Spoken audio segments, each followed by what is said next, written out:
My own sister texted me, "Don't come to Mom's retirement party, she doesn't want you there." No call, no explanation, just a sentence dropped into my night like I didn't exist.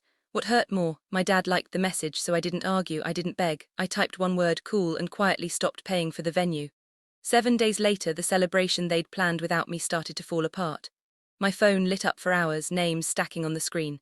And trust me, that was only the first consequence. Before I tell you how this ended, hit like and comment where you're listening from. If you've ever been erased by your own family, I want to hear from you. I'm Olivia. I was 34 when I finally understood how replaceable I was to the people who raised me. On paper, my family looked fine. The kind neighbors waved at.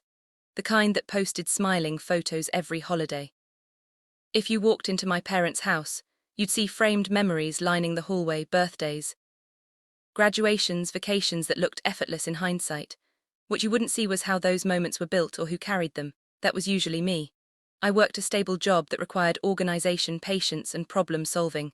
Somewhere along the way, those skills quietly transferred from my career into my family. I became the one who booked things, paid things, smoothed things over. I didn't announce it. I didn't keep score. I just did it because someone had to. My mother liked things done properly. My father liked things peaceful. And my younger sister, well, she liked being celebrated. She was the loud one, the charming one, the one whose mistakes were always explained away as stress or passion or someone else's fault. Growing up, if something broke, I was asked why I wasn't more careful. If she broke it, we laughed and moved on. That dynamic never really changed. It just grew better dressed. When my mom announced she was retiring, everyone talked about how special it was. Decades of work, a milestone, a moment she deserved to enjoy. My sister talked about how big it should be.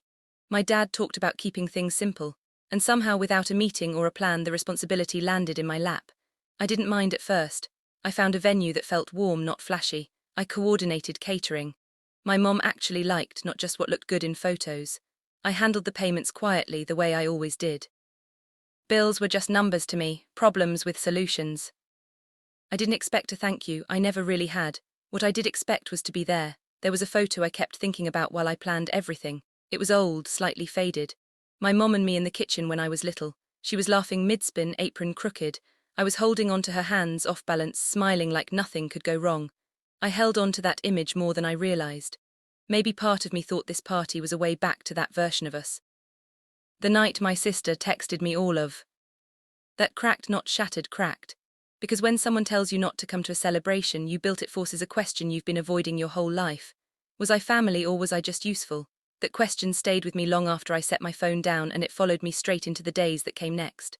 The message came late, the kind of hour when nothing good ever arrives. I was at home, shoes kicked off near the door, the room lit by a single lamp I'd forgotten to turn off. My phone buzzed once on the coffee table. I didn't rush to it, I never did anymore. Most nights it was just noise, group chats. I muted reminders I already knew by heart. Then I saw my sister's name. The text was short, no greeting, no softening the blow. "Don't come to Mom's retirement party. She doesn't want you there." I stared at the screen longer than I want to admit. Long enough for my brain to search for context that wasn't there. A joke, a misunderstanding, anything that made it make sense. Sister had always spoken bluntly, but this wasn't blunt. It was surgical. Before I could respond, another line appeared. Dad liked the message. That tiny detail hit harder than the words themselves. My father had always claimed neutrality. He believed staying quiet was the same as staying kind. Growing up, he'd sit at the end of the table while arguments unfolded, nodding occasionally, offering nothing that might disturb the balance. I used to think that meant he was fair. Now I understood it meant he was comfortable letting other people take the damage. I set the phone down. My chest felt tight, not with panic but with something colder. The kind of clarity that arrives when denial finally gives up. I didn't cry, I didn't pace, I didn't draft a paragraph defending myself. I typed one word, "cool," that was it. Then I opened my laptop. The venue confirmation email was still open from earlier that day. I'd been checking details, making sure everything was set. Without hesitation, I started undoing what I'd built. One cancellation at a time. Each click was quiet, clean, the kind of efficiency I was known for. The payments didn't fight back, the bills didn't argue. They just disappeared one by one like they'd never belonged there in the first place. What surprised me most was how calm I felt. The next morning I waited for something, an apology, a call, even an awkward explanation. None came. The silence stretched through the day and into the next. It was the kind of silence that answers questions without saying a word. They weren't confused, they weren't conflicted. They were simply assuming I'd fall back into place. A few days later, messages started trickling in. My sister accusing me of being dramatic, my mom asking why things weren't moving forward, no one asked how I was, no one acknowledged what had been said to me. They spoke like the problem wasn't what they'd done but that I'd stopped fixing it. That's when the shift happened. Not loud, not sudden, just a quiet realization settling in my chest. If I kept stepping back into the role they'd assigned me, this would never end. There would always be another event, another bill, another line crossed, explained away as family. And for the first time I didn't rush to close the gap. I let it stay open because something told me this wasn't the worst thing they were going to do. And I was right. The day of the party arrived without ceremony. I woke up early out of habit, my body still wired to solve problems that were no longer mine. For a moment I reached for my phone, then stopped. There was nothing I needed to check. No schedules to confirm, no last-minute fixes to make. Instead of driving toward my parents' house, I went in the opposite direction. I spent the morning in a quiet corner of the city somewhere neutral where no one knew my family name. The air felt lighter there, like I was borrowing a life that didn't expect anything from me. My phone stayed face down on the table beside me. I didn't need to look to know what was happening. I could picture it clearly. People arriving confused, my sister scrambling, my mom smiling too hard pretending this was exactly how she wanted it. The kind of chaos that only shows up when the person who holds everything together quietly steps away. Mid-afternoon, a message came through from a cousin. No commentary, just a photo. The celebration had been moved to the garage. Folding chairs lined up unevenly. A banner drooped against the wall, the letters curling at the edges like they'd given up halfway through. Half the guests I'd personally followed up with weren't there. Probably assumed the whole thing had been cancelled. My sister stood near the center holding a store-bought cake like proof she'd tried. Her expression wasn't proud. It was tight, calculating. I turned my phone off. That evening the calls started. My sister first, her voice sharp, accusing me of ruining everything. My mom after that, demanding an explanation as if confusion had suddenly become her language. Even my dad tried once, leaving a voicemail that said a lot without actually saying anything. No one asked why I'd been hurt, they only wanted to know why things weren't working.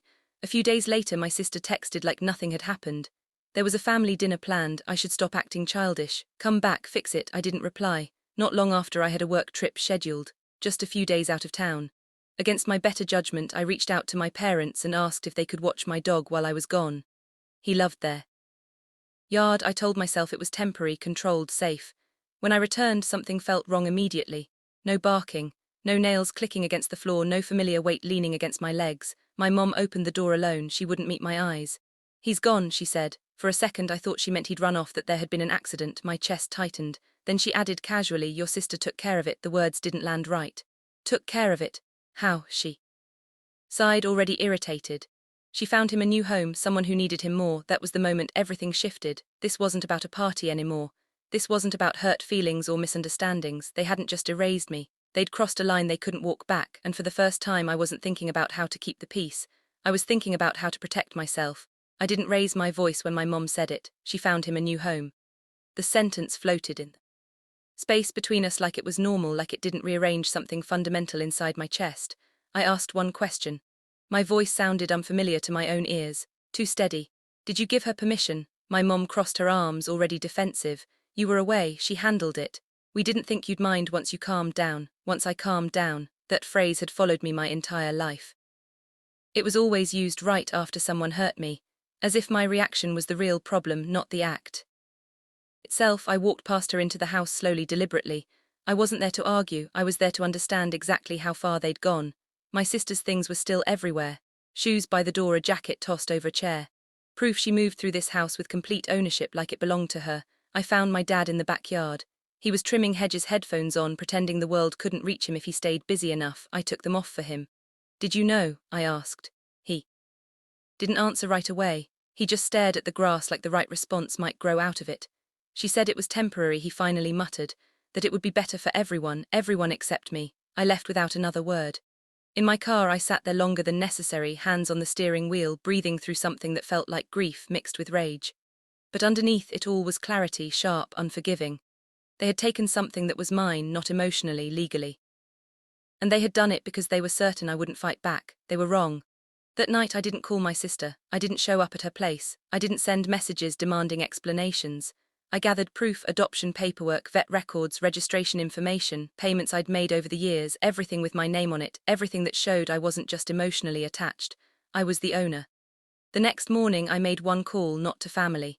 To someone whose job wasn't to keep the peace but to uphold the rules everyone else assumed didn't apply inside a family. I explained the situation calmly, no dramatics, just facts. My dog was sold without my consent while I was out of town. There was a pause on the line, then a simple response. That's not a family issue, that's a legal one. Hearing that felt like oxygen. By the afternoon, things moved quickly. When officers arrived at my parents' house, my mom looked genuinely shocked, like she couldn't believe I'd involved outsiders. My dad hovered behind her, silent as ever. My sister wasn't there yet. They tried to explain before anyone asked them to. She's overreacting, it was a misunderstanding, we were just trying to help. The officers listened politely, then turned to me. I handed over the documents one by one. They read, nodded, asked clarifying questions, professional, detached, exactly what I needed. Who sold the dog? One of them asked. My mom hesitated. That alone was enough. Your sister, she said finally. And where is she now? She's on her way. When my sister pulled into the driveway, she stepped out of her car smiling. That confident, charming smile she'd used her whole life to diffuse consequences. Then she saw the uniforms, her smile faltered. What's going on? She asked, eyes flicking between us. One of the officers spoke calmly. Did you sell a dog that doesn't belong to you? She scoffed. I rehomed him. It was the right thing to do. Did you have permission from the owner? She opened her mouth. Closed it, rolled her eyes. She was being dramatic. I knew she'd get over it. That was the moment. Not when the officer explained the situation, not when the paperwork came out. But when my sister realized her usual confidence wasn't working, they placed her in handcuffs. My mom screamed.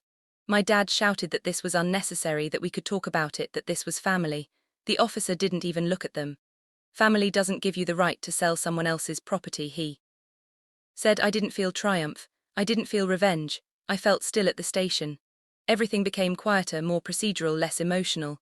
I sat in a plastic chair, hands folded, answering questions I'd already prepared myself for. They told me how much my sister had sold him for. A small amount, like he was nothing more than an object to be moved for convenience. They asked if I wanted to press charges. I asked for the night. That evening my phone filled with messages I didn't read, voicemails I didn't open. I went home to an apartment that felt too quiet without the familiar sound of paws on the floor. I slept badly. The next morning I got the call, they'd found him. When I walked into the station, he recognized me immediately. He ran toward me so hard his whole body shook. I dropped to my knees and wrapped my arms around him, breathing in that familiar scent, grounding myself in something real. I pressed charges. That part surprised my parents the most. They thought getting him back would be enough, that I'd take the win and smooth things over like I always had. But this wasn't about punishment, it was about a line. My sister paid restitution through legal channels. There were no apologies, just bitterness, just blame. That night my mom left a voicemail. She started calm, then angry, then desperate. She said if I didn't drop everything I was choosing to walk away from the family, I deleted it. Because for the first time that wasn't a threat. Confirmation. They had built a family that only worked if I stayed silent, and I was done being quiet. The house felt different after that. Quieter but not empty. He slept pressed against my leg the first night back, like he needed to make sure I was real. I didn't move until morning. I let the stillness settle into my bones, replacing the constant tension I'd carried for years. The legal part wrapped up without drama. Restitution went through the proper channels. No heartfelt conversations followed, no apologies showed up late and trembling, just distance, clean and unmistakable. I changed the locks, updated my emergency contacts, removed names that had been there by default, not by trust. It felt strange how simple it was, how long I delayed something so necessary. My parents didn't come by, my sister didn't reach out. The silence this time felt different. It wasn't punishment, it was the natural consequence of boundaries finally holding. I kept working. I cooked dinners I actually enjoyed. I took longer walks. I stopped bracing myself for the next demand. Some nights I thought about the party, about the message, about how easily they'd erased me. And then I'd look down and feel the warm weight at my side and remember why I stopped letting them. Peace, I learned, isn't loud, it just stays. For a long time I thought love meant enduring whatever your family handed you. Now I know better. If being hurt is the price of belonging, it isn't love, it's control. And choosing yourself doesn't make you cruel, it makes you honest. If this story sounds familiar, you're not alone. Share your thoughts in the comments. Tell me where you're listening from and hit subscribe for more real stories about boundaries, betrayal, and quiet justice.